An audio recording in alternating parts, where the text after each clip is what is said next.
hur ska man göra för att spela så snabbt som möjligt? Så snabbt som möjligt? Ja, eller så här, på enklaste sätt. På enklaste sätt så snabbt som möjligt. Ja. Jag har ett par trick. När jag var... Hur gammal är du? Jag är 16. Du är 16. Jag började spela ungefär när jag var 14, någonstans där. Då upptäckte jag att jag kunde spela jättesnabbt. Sådär. Det där är inte 3 fingrar, det där är 2 fingrar. Och jag var så här, hur fan kan jag det här? Jag fattade inte vad det var. Tills jag för något år sedan fick en iPhone som kunde filma i slow motion. Då tänkte jag, nu ska jag ta reda på vad det är jag gör. För jag kunde liksom inte sakta ner det. Du fattade precis vad jag gjorde, eller hur? Ja.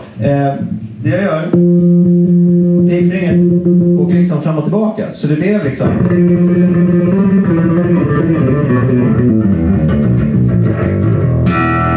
Det blev liksom snabbt som fan utan att jag...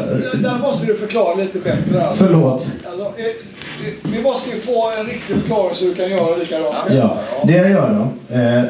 Det här är ingen teknik, alltså så här, det här är inte så cleant, eller det här är inte liksom, det här är inte så...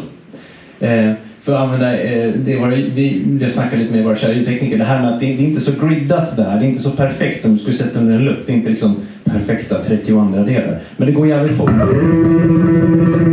Och det jag gör, om jag är långsam, så när pekfingret har kommit mot mig och sen ska upp, träffa nagelsträngen.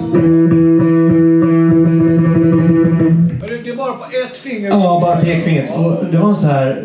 Jag bara råkade göra det. Och det var på, jag spelade med en trummis som heter Petter Nygård. Och han sa, fan låt som grindcore! Ja, vad är grindcore? Jag har ingen aning. Men okej, om du säger det så coolt att det låter coolt. Så det är det tricket liksom. Pekfinger. Att pekfinger liksom flickar. Brian Beller, om du vet om det är. Spelar med Steve Vai, spelar med Aristocrats. Han gör, när han hörde Cliff Burton för första gången så tänkte han, fan jag Cliff spelar så snabbt på vissa partier. Då tar pekfingret och långfingret, sätter dem bredvid varandra och gör sådär. Han gör sådär istället. Funkar också jättebra. Du får en applåd för fina tricks här. Ja. Fina tricks, smaklösa licks och fina tricks, det är liksom titeln på min bok. Jag ser en hand där bak.